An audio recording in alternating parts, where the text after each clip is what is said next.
From Thomas Edison's invention of the kinetoscope in 1891 to silent films in the 1900s, movies have come a long way. Netflix arguably has been the greatest game changer of all. Reaching over 200 million subscribers today, it is like an all-you-can-eat buffet, offering both pure entertainment and education on social issues. When caught up eating popcorn on the couch in front of the big screen, many people don't think twice about how Netflix came to be. Its history stems back to DVD rentals sent to your doorstep and overtaking Blockbuster. It all began in 1997 when Reed Hastings and Mark Randolph sparked the idea of renting DVDs by mail. At the time, DVDs were still relatively new technology as they were invented in 1995 and released in the United States in 1997. So, in order to gain confidence in their idea, the founders mailed a CD down a few blocks. It arrived intact, and in the next year, Netflix.com launched. This website let online users view a library of movie DVDs available to rent. In addition, a subscription service that was later added meant that unlimited DVDs could be watched for a monthly fee. This was one step closer to the Netflix that we recognize today. Between 1980 and the present, new developments in science and technology changed the economy from one based on manufacture to one based on service and transformed society. Mr. Pelletier, 2021. The change that the 2000s brought America reflected in its technological advancements. Notably, the dot-com bubble was a period between 1995 and 2000 characterized by speculative investments into internet-based startups. There had been record low interest rates. This access to capital, along with the improvement of internet speeds and bandwidth, supported Netflix's expansion when it was just starting out. As seen in history with the Great Depression and the typical boom and bust cycle of a capitalist economy, the dot-com crash was expected. By the end of 2001, online shopping companies, specifically Webvan, Pets.com, and Boo.com, did not survive the crash. On the other hand, Amazon.com, eBay.com, and most significantly, Netflix.com did survive with millions of active customers. You may ask, what were the determining factors of life and death for a company during this era? The surviving sites had a few things in common: a developed business plan, which generally involved innovation, a niche in the marketplace, and a focus on user experience. It was simple. Customers sought convenience. For companies to thrive, they had to acknowledge that. Founded in 1985, Blockbuster, a movie rental store, provided entertainment that families brought home. Blockbuster reached its peak in 2004 with over 9,000 stores internationally and earned $5.9 billion in revenue. It was a staple in American culture, offering a wide selection as well as the shared experience of browsing aisles, picking out a film, and rushing to return it to avoid late fees. Ironically, Blockbuster made much of its profit from these late fees of $1 per day overdue. The sad reality is that when a business gains from the mistakes of its customers, this often foreshadows its unsustainability. It was reported in 2000 that Blockbuster accumulated $800 million in late fees, which was over 15% of its total revenue that year. The weaknesses of Blockbuster became the strengths of Netflix. It looks like you have a late fee for Lady Hawk. Oh, no problem. How much is it?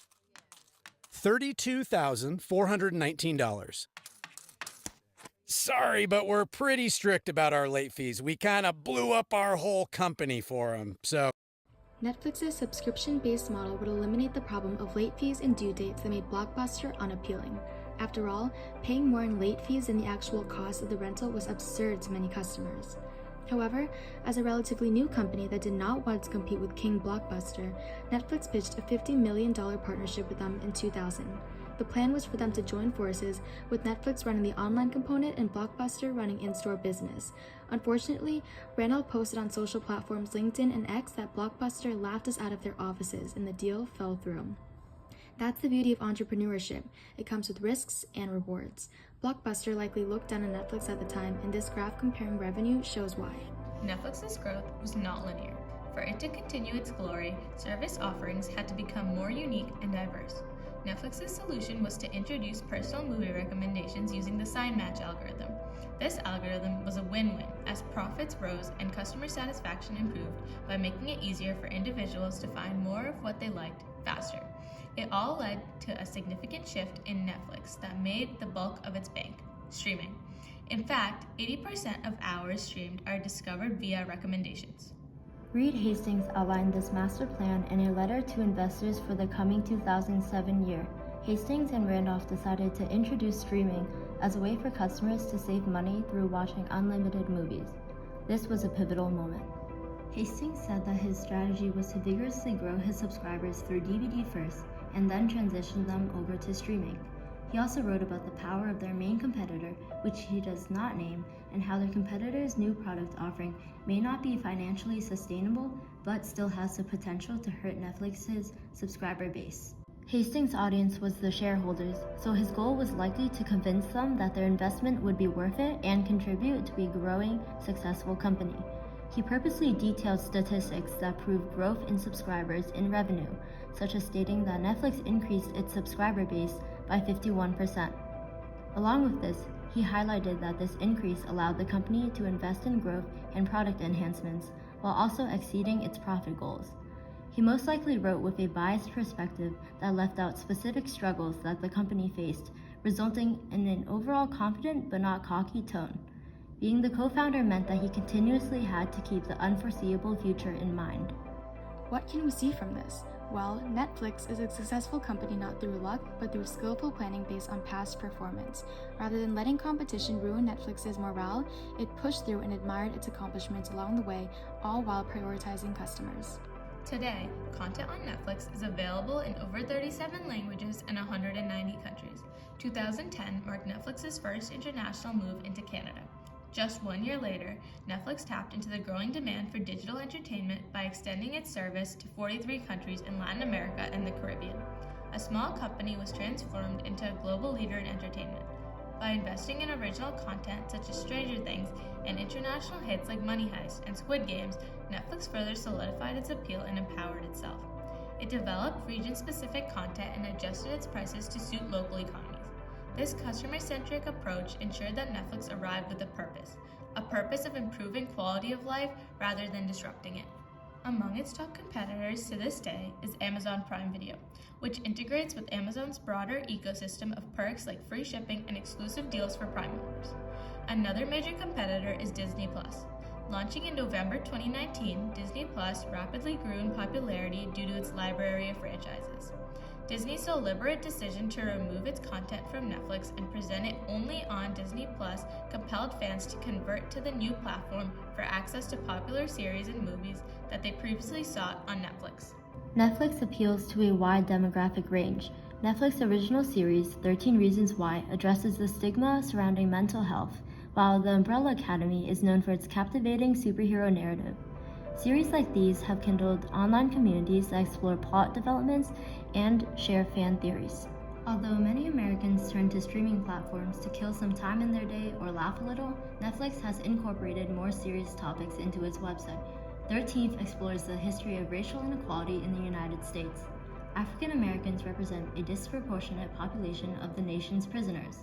This documentary was produced by Netflix and brought together activists and politicians, as this is the clip it begins with. So let's look at the statistics. The United States is home to 5% of the world's population, but 25% of the world's prisoners.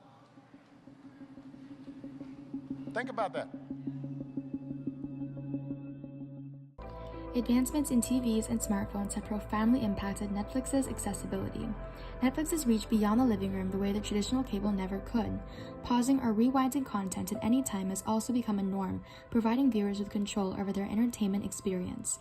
Whether waiting for a bus, on a lunch break, or a long flight, something as small as a smartphone with a Netflix app can produce big quality. It doesn't even require Wi-Fi because of the app's offline viewing feature. Now, users can embrace their unpredictable lifestyles with the flexibility of downloading content in advance. Netflix remains relevant through sharing behind-the-scenes content, hosting Q&A sessions with cast members, and showcasing fan-created material. Ready? Hold on. No, you saw your cheater. Hold on! Turn it around. It's not the poop emoji. You saw him. No! After all this time, 25 years, Netflix deemed itself ready for another change, a change more significant than the previous ones. It only recently ended its DVD service in September of 2023. Final discs were shipped to users on the 29th, and Netflix stated that the users will not be charged for unreturned discs and can enjoy them for as long as they would like. This represents a bittersweet moment for those who remember the excitement of receiving that red envelope in the mail. These iconic red envelopes once enabled a young Netflix to bloom its platform and bridge the gap between physical media and digital streaming. As we look ahead to the future of entertainment, the legacy of its DVD service will remain a nostalgic milestone for millions who valued the simplicity of this system.